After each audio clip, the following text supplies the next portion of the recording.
1600. WWRL. New York. An Access One communications radio station.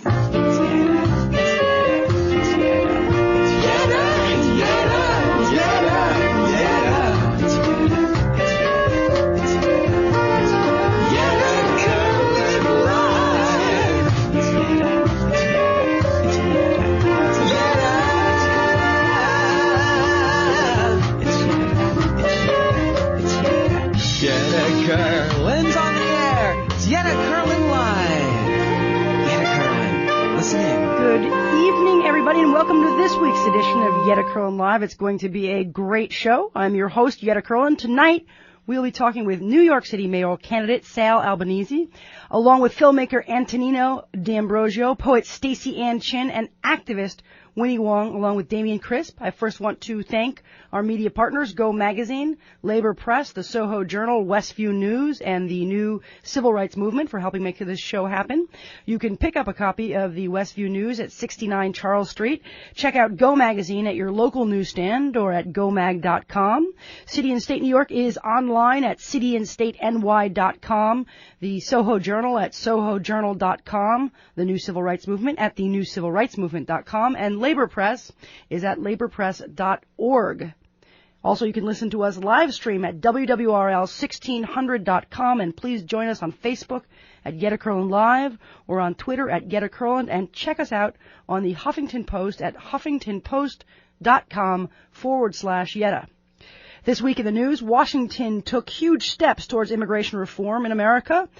8 senators from both parties proposed a plan that would give over 11 million undocumented workers and their families in this country a path to citizenship. President Barack Obama followed this with a bolder plan, a plan that includes a way for LGBT families to be treated as families by our immigration service, hopefully uniting many households. Also in Washington, former Congresswoman Gabby Gifford spoke publicly for the first time since the shooting incident in 2010. Her voice before a Senate panel on gun violence made a strong case for gun control, saying the time for this reform was now.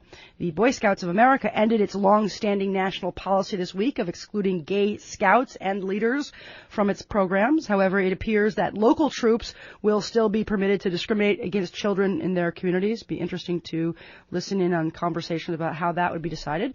The Girl Scouts, for the record, ended their formal discrimination based on sexual orientation over 20 years ago. So eat those cookies with pride, Thin Mints, and thanks a lot. Thin Mints, in fact, are, my producer says, vegan, so that's good information.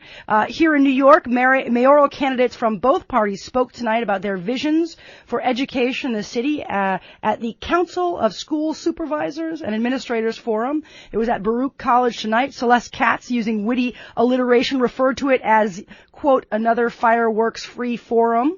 We'll be talking about all of this, education, gender equality, rights, and activism tonight with Sal Albanese, Antonino D'Ambrosio, Staceyann Chin, Winnie Wong, and you, the listeners, right here on Yetta Kurland Live. Please call in 212-868-0975. Again, that number is 212-868-0975. Let's go to our first guest, Sal Albanese. He's a longtime advocate for New Yorkers. Sal represented South Brooklyn in the New York City Council from 1983 until 1997, when he was viewed as one of the most liberal members. In 1997, Albanese ran for mayor, finishing behind Ruth Messenger and fellow WWRL radio host Reverend Al Sharpton. I didn't know he was in that race as well with you. Yes, he was. Huh. He was. All of you part of the Democratic primary, of course. And then this month, 15 years later, Albanese announced yet another run for mayor of New York City. We are delighted to have him on Yetta Kurland Live tonight to talk about this race. Again, if you've got questions, comments, call us at 212-868-0975. Again, that number is 212-868-0975. 0975. Sal, thanks so much for coming on air with us tonight. Oh, Yetta, thank you. It's an honor to be here. So tell us, you had a long career as a city council member from 83 to 97, and then you were out of government for 15 years. What propelled you to announce this last month that you are now running for mayor of New York City? Well, I've always had a deep interest in public service, it's something that's been with me since I was a young boy, and I've been in the private sector for 15 years, practicing law, and the last 9 years I worked at Measurable Financials, which is a financial services firm. I was a managing director, so I saw this as an opportunity for me to make a real difference in the city. There's obviously no incumbent. I know all of the people that are running. Most of them are career politicians. I consider myself the only person in this race who's not a career politician. And over the next 9 months, I will be traveling around the city, showing people every single day why I'm the most qualified to lead the city. The mayor's job, as you know, is a job where you can have a major difference on people's lives and really improve neighborhoods. And there's nothing more gratifying than that. That's why I love the city council for 15 years. What got you, back in 1983, what made you enter the world of politics to begin with? Well, I never planned on a political career. It was just, it was serendipity, actually. I was a school teacher. I taught in the public schools for 11 years. What's your position on obviously there's a lot in the news these days about the evaluations, the hundreds of millions, if not billions of dollars at stake here. What's your position on the whole difficulties under the current administration? This has been a debacle. It's really tragic for the kids, for the teachers, and the mayor has taken his eye off the ball. I mean, he should have been in that room with Michael Mulgrew negotiating personally to make sure that teacher evaluation process got ironed out, and the city would receive the funds. We're talking about almost $1 billion going down the drain. It's just, I think it's political malpractice. Cuomo's saying today that if they didn't get their act together, if Bloomberg couldn't come to the table and figure that stuff out, that the governor would step in and do it for them. What do you think about that? Well, somebody should. I mean, I think the mayor is really dodging his responsibility here. It's just irresponsible. You know, we have a city that's gone through a fiscal crisis like every other city across the country, and to throw $1 billion away, which will mean thousands of teachers not being in classrooms, increasing class size, after-school programs being decimated, it's incomprehensible to me. I think the mayor has taken his eye off the ball. I think he's detached at this point. His first 2 terms, he was much more focused. The last 4 years, the last 3 years, he just has not been, in my opinion, interested in the nuances and the nuts and bolts of running the city. That's why I was opposed to him gaining that 3rd term. I thought that was a major mistake. I'm a big term limits person. I think 8 years is more than enough. It's a huge job. I would never serve a 3rd term. It was an interesting. 2009 was an interesting time. So, was there something specifically that made you wake up one morning and say, "I got to do something here"? There's only, there are several candidates in the Democratic primary, at least 4 or 5, maybe more. What made you throw your hat in the ring just 9 months out before the election? Well, I had a commitment to my firm, so I couldn't leave until the 31st, but I've been thinking about it for the last year and a half or so. Because the city gave me a lot. I came here as an immigrant at the age of 8. The public schools, the sports programs, the libraries. We didn't have much money. They elevated me from the working class to the middle class, and I want to be able to do the same thing for New Yorkers who are experiencing the same dynamics. And there are quite a few of them out there. This is a great city. There's a tremendous amount of opportunity, but we have to make sure that we provide those ladders of opportunity for people. Who do you think is your most formidable opponent in the Democratic primary? Well, I lumped them all together. I really don't know. It's hard to assess. They're all. I feel like we should come up with like a Benefer name for all of them at this point, but I can't do the mental gymnastics. Let's face it. As you know, I spent 15 years in the city council as an independent. I mean, I was the only member who didn't have a Lulu or stipend because I didn't want to make that compromise that first of all, I don't believe in Lulus and stipends. They should be eliminated because it's a form of control.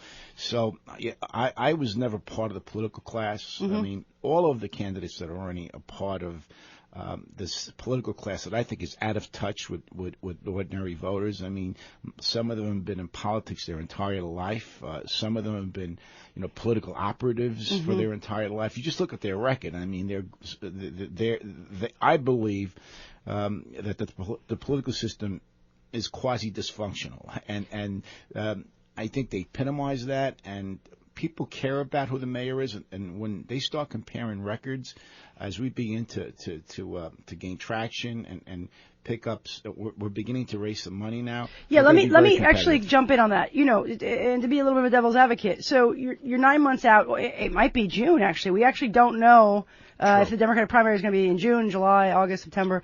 It could be as soon as 4 months from now. Correct. You've just announced. You've just started raising money. Mayoral campaigns spend millions of dollars. What do you say to somebody who says, you know, Sal, you're a great guy.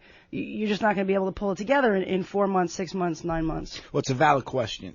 However, we're prepared for that eventuality. One of the great things about New York City, and I wouldn't be in this race, but for the campaign finance law that I helped to author years ago, which provides matching money. So small contributors can make a huge difference. And that's been our emphasis. And we're beginning to receive an awful lot of contributions. Obviously, we have a lot of events scheduled between now and the election. And we're going to have enough money to compete because of the campaign finance law. How much have you raised so far? We've got about probably about $175,000.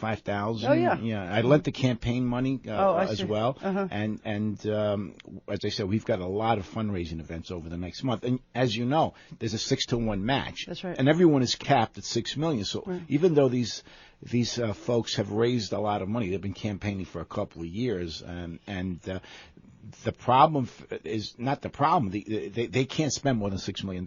So we're going to make up a lot of ground, and I've got a campaign manager, press secretary. We're moving into a headquarters. You got the whole operation. All right, exactly. So let me go to your campaign. We looked at some of your information. You said you have the quote voting record that Democratic voters yearn for. What do you mean by that, and what specifically do you think that they're yearning for? I think they're yearning for an independent candidate, someone who's not going to be indebted to special interests, is not part of the political class.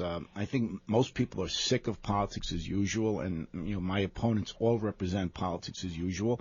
And I've got a record of being independent. I mean, a lot of people talk about independence. I lived it. Yeah. I was there. You helped to author the first LGBT civil rights law in New York City. Tell us a little bit what that was like. Well, it was one of the most intense experiences. And the courage to do that, right? Probably. It was 1986. It was a very difficult time. I was one of the swing votes. I had tremendous pressure from the clergy. From 90% of my constituents were opposed to it. So it was a very Catholic conservative district. But I felt that it was a vote based on my conscience, and you don't take polls on that. When I sat through those hearings at City Hall during that time, jam-packed hearings, I saw the hate directed towards the gay community. That strengthened my resolve to pass the legislation. It was difficult. I had to move out of my house for a couple of days. Really? I had pickets around my house. They were yelling, "Hey, hey." Albanese has got to go. I had barricades up. My office was literally shut down. I had Bob Grant, the talk show host, who was targeting Bob me. Grant, that is a name from the past. Yeah, certainly. Well, he was one of the people that led the charge against me. But and people predicted I would never get reelected. And people in my constituency, despite the fact that how much did it impact? We won the next election. I mean, they spent $400,000 against me. And we won. And I was. I mean, it's a vote I'm extremely proud of. And now we have marriage equality, which is a great thing. But in 1986, it was talking about gay rights was a really tough environment. We're talking to Sal Albanese here on Yetta Kurland Live. Call us with questions or comments, 212-868-0975. That number again is 212-868-0975. So, over the last decade, New York City has become a much harder place to live for the working and the middle class. What, given fiscal realities, can we do to reverse this trend? And what would you do as a mayor of New York City to help address that? Well, one of the things that I'm proud of is that we passed a living wage bill in the city in 1990. I passed one of the first living wage bills in America. Was it more difficult to do it then or now? Oh, actually, has the landscape have it gotten better or worse? Probably the same, because Mayor Giuliani was in office then, and when I announced that I was sponsoring the bill, he called it frivolous. Bad for the economy. And what we found out was that we were able to impact 70,000 workers and put $3 billion in their pockets over. This is the IBO that conducted this study, and it didn't adversely impact the economy. So I think we need to make sure that we pay people a fair day's wage. I would love to see the minimum wage indexed to inflation on a federal level, so we wouldn't have to do this. And also, we have to do a lot more for affordable housing. The New York City Housing Authority, for example. Yeah, we've lost more affordable housing in the last 10 years than we've lost in the history of the city. I think that needs to be addressed as well. Not easy issues to address, but the mayor can have a real impact. And I mean, Ed Koch built tens of thousands of units when he was mayor of affordable housing. So we have to definitely. What's your position on paid sick leave as well? Oh, I support it. I'd like to. Connecticut has a pretty good bill. It impacts firms that have 50 or more workers, and it hasn't adversely impacted the economy. I think we've got to be careful when somebody has a business with 3 or 4 people. I wouldn't apply it to those folks, but some of the more mid-sized companies and firms, I think it makes sense. Also, it's a public health issue. You don't want people going to work when they're sick. Right. Spreading infecting diseases. Other people. Sure, certainly. It's a common sense initiative. Good. Again, you're listening to mayoral candidate Sal Albanese here on Yetta Kurland Live, WWRL 1600, Equality Pride Radio. Call in with questions or comments. Sal, we're going to go to some of our callers right now. We'll first go to Giovanna from Manhattan. Giovanna, welcome to Yetta Kurland Live. You're on the air. Hi, thank you. Sure. I've seen you talk a little bit about early childhood education in your campaigns. I wanted to hear more about that. Sure. Thanks for your question. Sal, what are we going to do about early childhood education? I think it's one of the most important issues facing our schools. Reforming schools is a very, very tough task. And what we're finding now, and there's compelling evidence that supports this, that the first 3 years of a child's life are very, very important. Neurologists and biologists have corroborated this by they've demonstrated that young people, particularly in poor communities, poverty is one of the main reasons why people have a difficult time learning. They have difficulties when they enter our schools. They're in, some of them suffer. It probably doesn't help that we have less and less and less seats in classrooms for children and more development with families moving into the areas. Well, that's a problem as well. I'm talking about early intervention, but yet at 2 months, 3 months, I'm talking about the possibility of experimenting with pediatric wellness clinics where parents who need support for nurturing their babies with staffed with a number of folks that have expertise in this area will make a big difference because when these kids walk into a school at 5 or 6 years of age, many of them have difficult time focusing. They can't differentiate between concepts, and you're trying to teach them the alphabet, and it's just not penetrating. So it's very important that we intervene very early, and we're going to have a very concrete proposal that we're going to roll out, which is unique on how to help parents, particularly in poor communities. Poverty is the biggest predictor of learning impairment. And what we know now, based on recent science, is that we need to intervene early. Again, you're listening to Sal Albanese, mayoral candidate here on Yetta Kurland Live. Sal, you also spoke in your campaign literature about your candidacy, specifically claiming that was that quote, a candidacy built on genuine popular support, not litmus tests and patronage perks, allows for the kind of independence that our city needs to move forward. Can you explain what you mean by this? Sure. A lot of what these candidates say during the election season is based on polls. But if you look at who's funding the campaigns, if you examine the political machines that they come from, you will see that all of this is just rhetoric. I want to build my campaign based on average voters in a city who are just interested in good government. That's why this campaign finance law is important. So my support hopefully will be wide and deep across the city of New Yorkers who are just interested in good government. Can Sal Albanese, who is not tied to big business, who is not the moneyed candidate, can he run a successful citywide campaign for mayor here in New York City, the big business city of New York? Let's go to our next caller. We're going to go to Ed from the Upper West Side. Ed, welcome to Yetta Kurland Live. You're on the air. Thanks for taking my call. I just want to ask your guest, does he believe does he agree with the current controller, John Liu, when he said at the end of the day, it's the kids who are going to pay the price, that's a quote, on the mayor's budget cutbacks on education.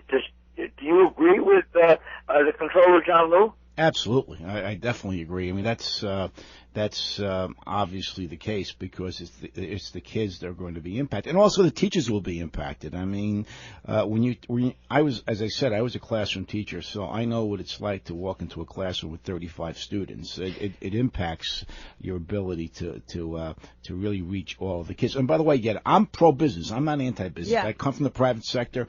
I just think that it's good for business to have good public services, to have a city that you have a working class, a middle class, and we have a great town. We can do all that, and right. we need revenue to provide those services. Well, and I guess I'm talking about the revenue to drive a campaign. I mean, you mentioned the campaign finance program. Thank God for that. Right. Many of us wouldn't be able to run, so that's certainly the 6-to-1 matching. But still, like I said, these are the millions of dollars that are spent in these campaigns.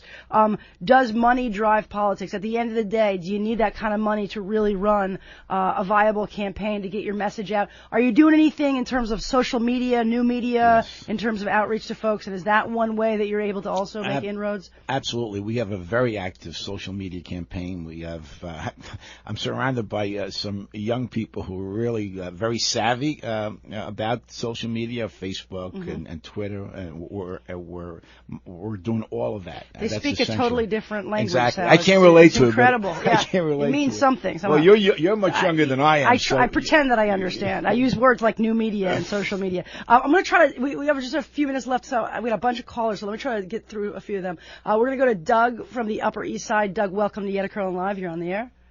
Hey, Sal. A quick question. Teachers are very important here in New York. What's your stance on the whole charter school debate?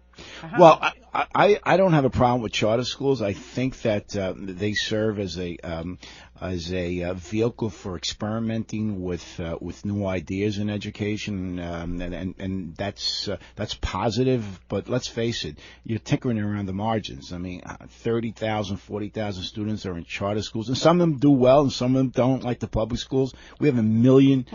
We have 1 million young people in the public schools, so we have to impact the entire system, and that can only be done by wholesale improvement of the New York City public schools. You know, the example that I use is also like the stop and frisk policy. Stop and frisk as a concept, when properly utilized, could actually help with crime reduction, but when it's misused for other purposes and not applied in the way that it's supposed to, it causes great damage. Likewise, the charter schools, as a concept, removed from a mayor who's interested in privatizing schools and has not been very receptive to the idea of investing in public schools. When charter schools are misused, they actually, unfortunately, become a tool that actually weakens our public schools. Absolutely, absolutely. That's well said. You feel free to use that, Sal. I will. We're trying to squeeze in a few more callers. Mona from the Bronx. Mona, welcome to Yetta Kurland Live. You are on the air. Hi, Yetta. Thanks for having Mr. Albanese on the air. Sure. My name is Mona Davids. I'm the president of the New York City Parents Union, and I'm a public school parent of 2 kids in the system. And I want to speak to you about education. I want to know 2 things. The first one is, how are you going to change the composition, or are you going to change the composition of the panel for educational policy to make it more democratic? And what would your changes be? How do you envision your version of mayoral control? And 2, where do you stand on the qualifications for a chancellor? We've introduced 2 bills into the legislature, the Parents Union as parents. We've introduced this legislation already this session.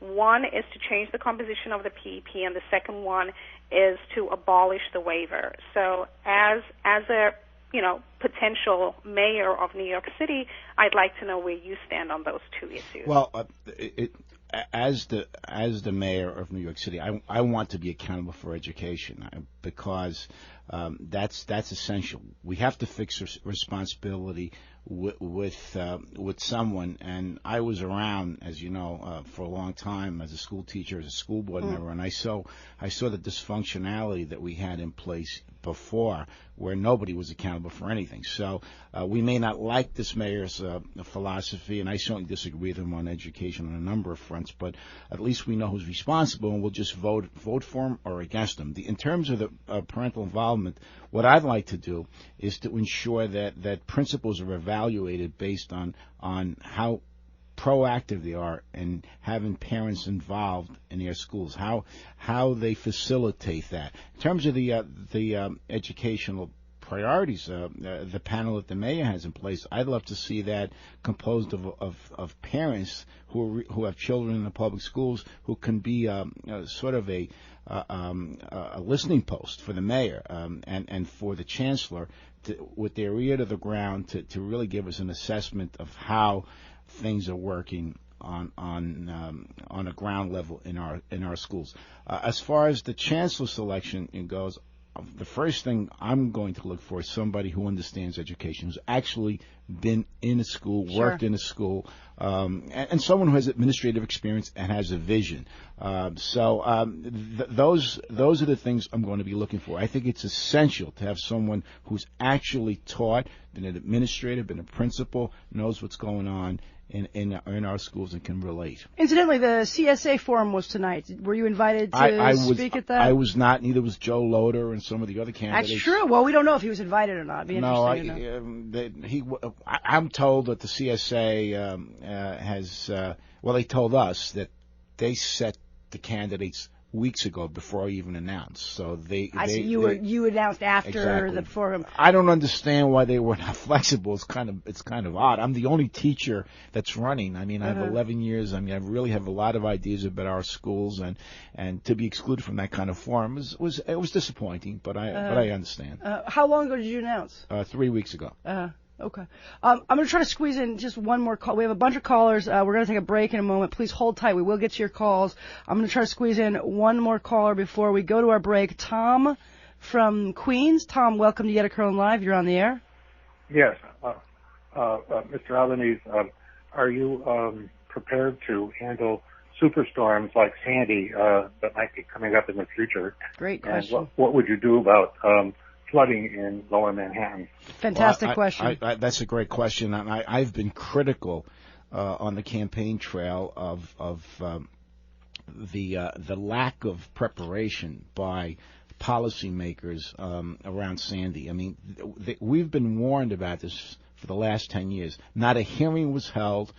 Nothing was discussed until after Sandy hit and caused this disaster. So one of the things that I've talked about is that we need a government that's proactive. I mean, we have a lot of brain power in the city. We have Jacobs of Columbia who predicted this 10 years ago, and nothing was done to protect Lower Manhattan, the Rockaways, places around even the Lower West Side of Manhattan where Lower there's West evacuation. Side. I mean, it's interesting that some of the private sector folks foresaw this and were able to. You saw the map where it's all black except for Wall Street. Exactly, Wall Street, a condo that was built in Williamsburg. Mm-hmm. They elevated the entrance, built with different material, and they were able to withstand that. So one of my priorities is to bring people in. We have them here. I know who they are.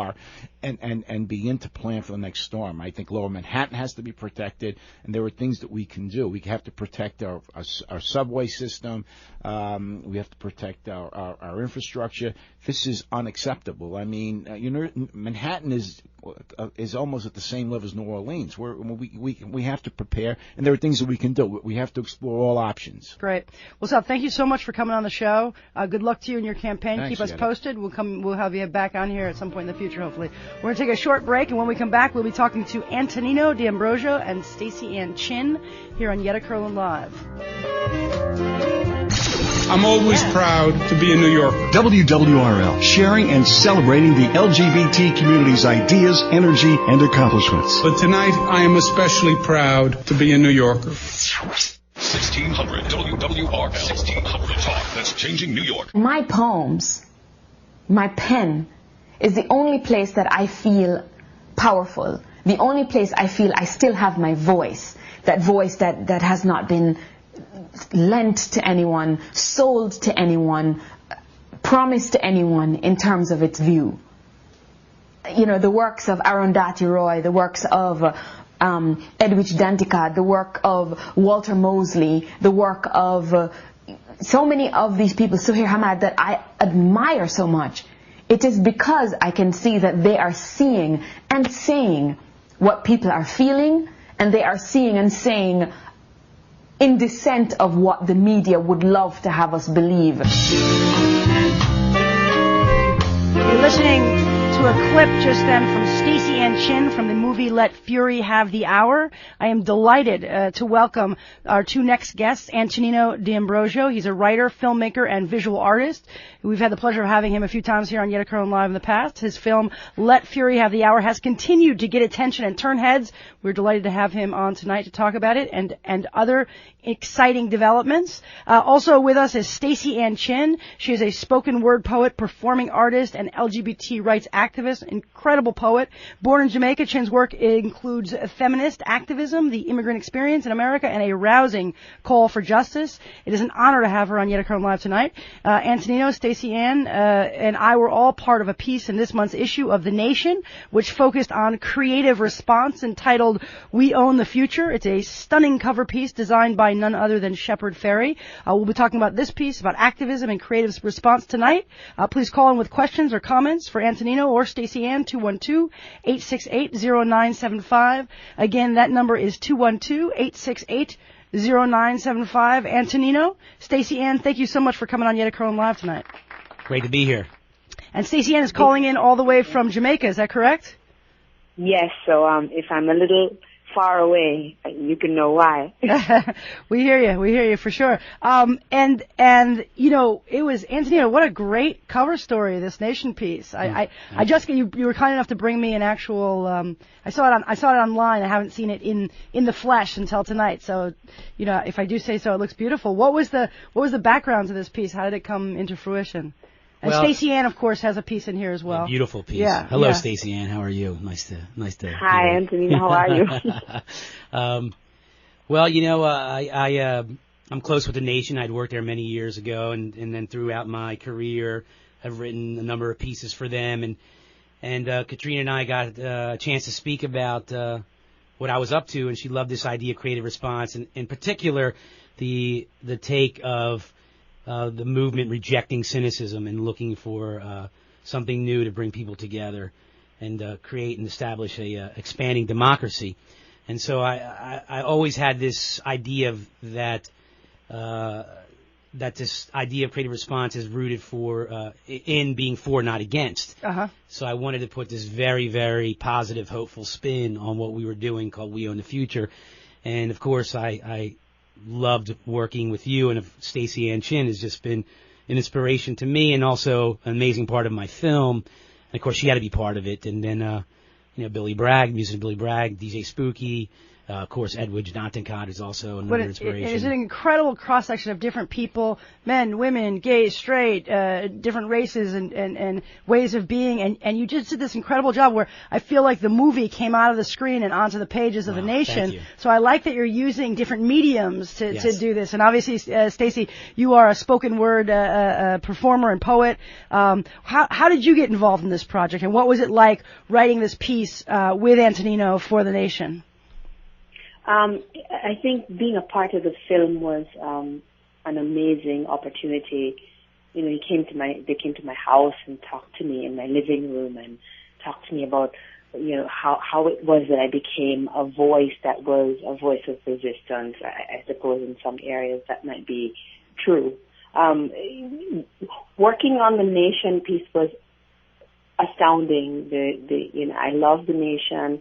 The Nation remains one of the publication that is still publishing and is still you know, writing things and saying things about resistance and truth and voice and the people in a way that many other newspapers are not able to.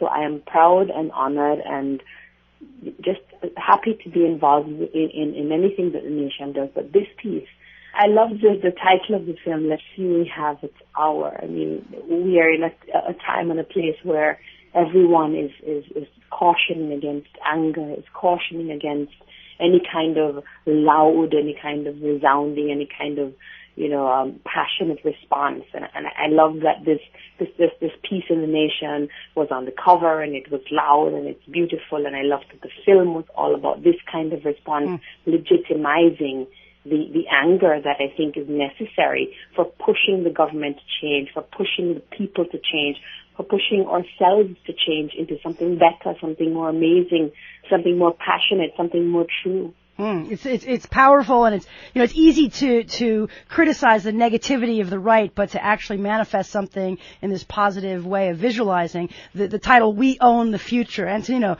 do we own the future? Is there hope for us? Of course. I mean, human history proves us right that we own the future. Throughout human history, we've moved forward. Staceyann, I have to say, really stole the show in the film. Yeah, her presentation was just very powerful. Throughout, she just dropped so much powerful insight, profound insights. One of the reasons, I don't want to give too much away of the film, but it's been out there for a while. I'm playing in upwards of 30 cities now and playing all through Europe. Would I ruin things if I told them that Ronald Reagan got elected? Yes, but Staceyann, she becomes our call to action in this thoughtful way at the end of the film. And she makes the very powerful point that while we have moved, let's say, 3 steps forward, and may have taken 2 steps back, we've still moved forward. Mm-hmm. And we have to embrace and understand that change is incremental. It's not these big, fast, easy, examples of change, and that's what democracy is. It's rolling up your sleeves and working hard together to find something. And that's what I wanted to do with this issue. The reason I brought so many divergent voices together was to reinforce a message of the film, my work, Staceyann's work, Edwidge Danticott's work, Hari Kunzru's work, your work, Billy Bragg's work, is that at the end of it all, we are one people. It was challenging, I'll tell you, for a couple of reasons. First of all, you're writing for The Nation. We all have incredible respect for the work of The Nation. Yes. Second of all, there are all these incredible artists and tremendously accomplished individuals, so it's hard. And then also just like taking something for me as simple, I guess, as the practice of civil rights law or politics, electoral politics, and putting that into the dynamism of this kind of creative response. It was hard going, and then it just kind of opened up and happened. And then it was incredible. It was incredible for me to read the different excerpts from each of the different people. Mm-hmm. Was there something specifically that popped out for you, or something that you felt especially motivated by when you read the piece through?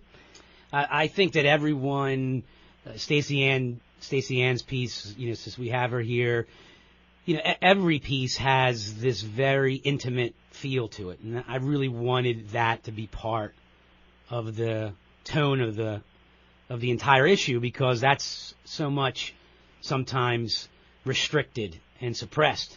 And Staceyann also alluded to the fact of the title of the film, this idea that to give us permission to yell and scream, and a reason to yell and scream, a reason to feel something, to feel a range of emotions, because many times people forget that, anger is a part of love. Mm-hmm. If you're not angry, you're not, to borrow the old saying, paying attention.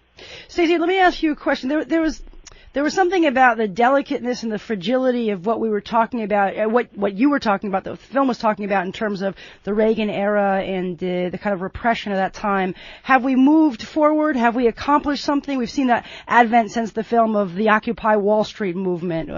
We've seen people talking about the 99%. We've seen the re-election of President Barack Obama, who's taking courageous stances on the rights for LGBT citizens of this country, and really taking steps forward. Although some people are still critical of some of that administration. Have we moved forward? Are we in the same place? Are we moving backwards? What do you think about that? I think that there should always be criticism, one, of our government, of the establishment. I think it is only through that voice, that present voice of criticism, that we encourage our leaders to make the right choices. I don't imagine that any one of us, be us, President Obama or Staceyann Chin or Antonino, if we were in the position, there's so many other things that press against us making the right choice, the choice that is about progress and being radical and inclusive. I think that we need that kind of voice that will always push us. So I want to say that I think criticism is good. So every time someone says Obama isn't doing this, I cheer on, because I think that voice is important for pushing him to do the right thing, for pushing his administration, for pushing the people to keep asking to do the right thing. Yeah. One. And two, I believe that this business of change is not, as Antonino says, it doesn't happen overnight, and it doesn't happen with one voice. And it doesn't happen, one of the wonderful things about Edwige's piece is how it talks about this character who was never really radical or, completely out there, and could even be conceived as an activist. But it's aunt who, gave food and gave pens and pencils and quietly encouraged, members of the family to do things differently. That there's a way, that there's this whole mode, there's this whole building block of people. When you think about the movement, we just had a big, MLK holiday. When you talk about what happened in the civil rights movement, it wasn't just Dr. Martin Luther King, it wasn't just Malcolm X, but it was Bayard Rustin and Rosa Parks and, Medgar Evers and all these voices that don't really get, their names in the paper or their names in the nation or their names in the film. But it is these quiet pockets of anger and encouragement and creative response, in fact. Creative response, and we write, and those of us who write them down, I wrote it down in a memoir, people, every time you write your story, especially if that story does not exist in what accounts as what lives as the main the actual history that's told, or what plays on the radio. Every single time you pen your story, you strum your guitar in a different kind of note. Every time you respond creatively against the establishment, against the status quo, against what you think is the norm, pushing those of us who read them to think outside of the norm. I think we become this large groundswell of activity that happens, and we call it the Arab Spring, or we call it the Occupy Wall Street movement, or we call it, the civil rights movement of the 60s, or we call it the LGBT movement of the 1970s. There's this amazing, it's this boil, this cauldron that keeps going, and it bubbles, and it pushes, and it smiles, and it gurgles, and it explodes sometimes, but it always is moving. We're dead if we're not moving, right? Yeah, no kidding. It's like learning how to ride a skateboard, like as the film talks about. It also makes me, as I'm listening to you, it makes me think of Harvey Milk's speech about, the little kid in Texas or just wherever you are to take that moment to come out, to say something, because it means something. It means something to other people, and it reaches a critical mass. And to that end, Staceyann, Barack Obama's inauguration speech, first time ever in the history of a sitting president, he uttered the word Stonewall, right? He said from Seneca Falls to Selma and Stonewall. I mean, that's clearly, when you talk about intersectionality of all of these, ways of being and our voices being heard in the history, how did you feel when you heard that, and what was your experiences about him talking about these things? I felt as if I was standing right there at the cross-section of progress. I felt that something that I had been working toward for 20 years was actually happening. But I also knew that there were people in prison who didn't have that voice, who were not at center stage in that speech. I know that there are little girls who are struggling with sexual molestation and rape. I know that the poverty line in America is not where it should be. There's so many other groups. One of the wonderful things about being a radical, inclusive activist is that it's never about your own issue. It's multi-issue politics. If you care about human beings, if you are a human rights activist, if you're not just an activist for one movement, then when it is that you hear progress in one area, you cheer and you do a little dance and you have a little drink and you come back and you're like, okay, how do we include the people who are disabled in this conversation? How do we include the people who are, undocumented and are here illegally and have done things because they have been, forced to do illegal things? The conversation widens, and every single time we move forward, I think of it as a kind of cone, as a light beam that just widens to include more and more people. Every time we take one step forward, it's this giant light flashlight we're holding, and every time we push forward, we include more people in the light. Staceyann, you come up with these statements that are just, it gave me shivers when you said it cannot be about ourselves, right? And the way I try to, that I fumble towards that is I often say it's empowering for me to fight for my issues, and of course I should, but it's transformative to get outside of myself and fight for others, right? And I think that's what we're getting at with this creative response. Antonino. Absolutely. June Jordan, when you think of June Jordan wrote, born Palestinian, born black. It means, Audre Lorde says, your silence will not protect you. I am my brother's keeper, whichever, whether you're Christian or you're, atheist, there's always some line to say, I am my brother's keeper. I am my sister's holder. I must hold everyone else. We're connected. We're all connected. All oppression is connected. It's true. It's so true. And so, as we listen to this and we get inspired, and we know many people are touched by this work, is this lost on some people? I mean, do other people not kind of understand it? And how has the feedback been? Last time you were in here, your movie was making its way around the different film forums and film festivals in New York and other places. How has the reception been, and what's the feedback been from the greater, film audience? For the film, the feedback continues to be very, very moving and profound, because I think that what happens is that people carry this feeling of being unable to express what it is that is weighing them down on their chest. And the film that gives them that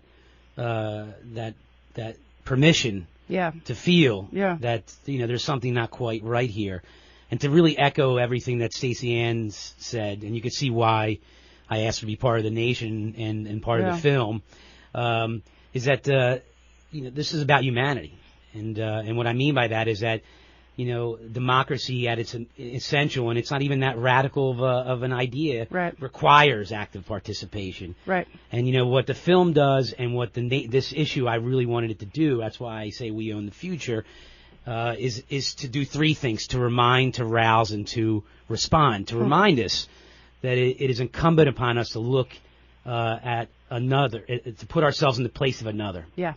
That we have a shared common humanity. Yeah. Is important to be reminded of that.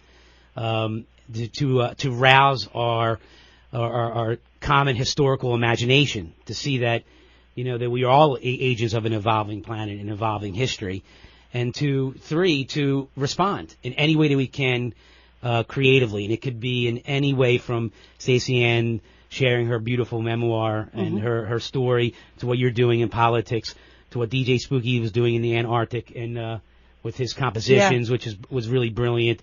To this is it. This is the collective. This is the collective unconscious and collective conscious merging together. That's what history really is. Tell people where they can go to learn about the film, to get involved. Is it going to be showing anywhere in New York City, or can they download it on Amazon, or well, it's still playing. It's still playing in theaters, and it's playing in a wide range of places from Wilmington, Delaware, to Louisville, Kentucky, to Seattle. Is there a LetFuryHaveTheHour.com? Exactly. All right. And Staceyann, where can folks learn about your work? Is there a website people can go to? I mean, they can face tweet me, as I always say. I'm on Twitter as Staceyann Chin. I'm on Facebook as Staceyann Chin. I'm always kind of asking questions and making trouble and trying to force the American radical kind of activist community to take responsibility, to push the rest of America to take responsibility for the globe in a different kind of way. So that's my thing now. I'm like about, inclusivity. Let's get everybody fed. Let's get everybody clothed. Let's get everybody happy. Nice. Let's get everybody singing We Have Overcome. It's never about us. Staceyann, thank you so much for taking time to call in all the way from Jamaica. Thank you for the work that you're doing, and stay in touch with us. Antonino, likewise, thank you so much. Yeah. Be safe. Thank you. You too. Staceyann, give that little kid a hug for me. Bye. I will. We're gonna lead out with a little bit more of Staceyann Chin, and then we're gonna be talking to Winnie Wong and Damien Crispin here on Yetta Kurland Live. Once upon a time, we were, I'm told, citizens with rights.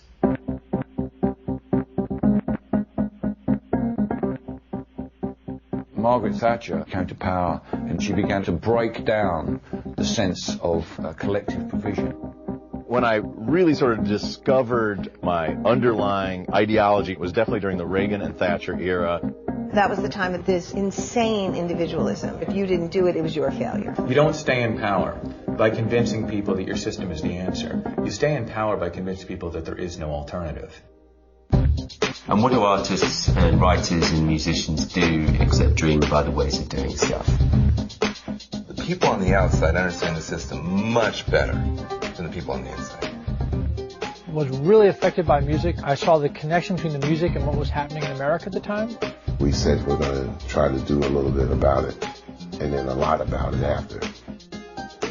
Yeah, were we troublemakers? Sure. But you know what? We got a right to make trouble. Democracy requires participation.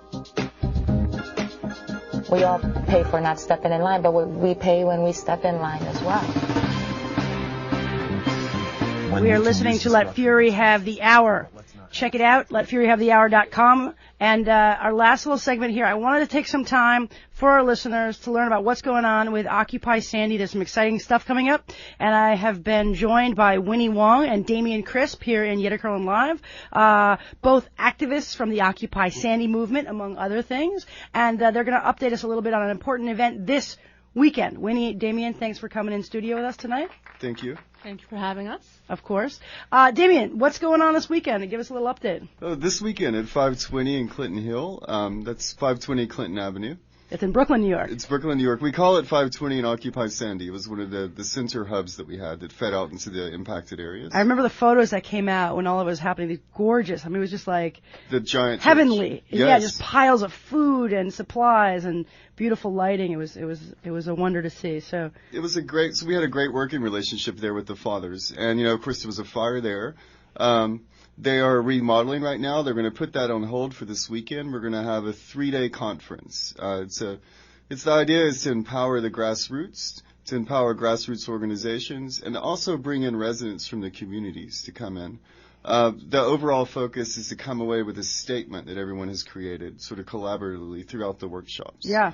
3 days, Friday, Saturday, Sunday. This Friday, this Saturday, this Sunday at 520 Clinton in 520 Brooklyn, Clinton New York. starts at 9 a.m.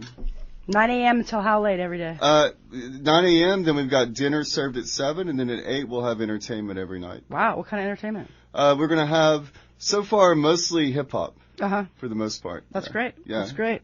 Winnie, how did this come together? What's going on out in Brooklyn? What's going on with Occupy Sandy? Well, I've been mostly doing work out in the Rockaways, doing a lot of rebuilding and sort of sustainable rebuilding implementation out in the Rockaways, working at a community center called YANA, which stands for You Are Never Alone. We're gonna put some solar panels on the roof at YANA. We're going to do some urban gardening out at YANA. We're going to do some things that have never been done before. You talk about solar panels. Why are things like solar panels so important when we talk about relief work? Why not just hurry up and do it however you can do it and deal with the solar stuff later? Well, because I think if you take a look at what happened, in the Rockaways and in other areas that were affected by Superstorm Sandy, you'll see that the electricity went out for days and days and days. And solar is one way of dealing with this impending sort of climate change. Energy crisis. That non-renewable energy. Exactly. Dependency. Exactly. I mean, solar is the energy from the sun is in abundance every day. Yeah. The sun shines every day. Yeah. And, the country is moving toward an energy revolution, a renewable energy revolution, as you've seen happening, in Europe and in other places. And I mean, I think America's finally sort of catching on. And I think it's great that it's happening in the Rockaways, because if we can set an example there, then I think it will be really impactful for other people. So this Friday, Saturday, Sunday, can folks just show up anytime from 9 a.m. to 9 p.m. to get involved? Yeah, you can show up anytime. We've got kind of running workshops, trainings, residents shares, where residents share their stories, going on all day long. And where can people go online to learn about stuff? You want to go to you want to Google for People's Recovery Summit. Also, I believe the website is summitrecovery.org or summitpeoplesrecovery.org. And when people go there, what are they doing? Are they going to be involved in workshops? So there are going to be a lot of workshops. Some really great speakers from 350. Chris Hedges is speaking. I think you're probably going to be doing like a legal workshop. We'll talk about that after the show. I'm going to be doing some environmental education. It should be really great. People should get out there, check out the website, or just show up at 520 Clinton. That seems like a pretty easy address to find, right? And Friday, Saturday, and Sunday, all day long. Free lunch, free dinner, free childcare, free entertainment. I might even do an interpretive rendition of a acorn growing into a mighty oak tree. That would be I think in the winds of oppression. That might be some of the entertainment, but we don't know yet. It's part B of Yetta Kurland's legal workshop. Friday, Saturday, Sunday. This upcoming Friday and Sunday, Saturday, Sunday. We'll see you all there. Thank you guys so much for coming on air and telling us about this. Thank you. See you guys there. The preceding program was independently produced. The views and opinions expressed were those of the program host and guests and do not necessarily reflect those of WWRL, its staff, or management.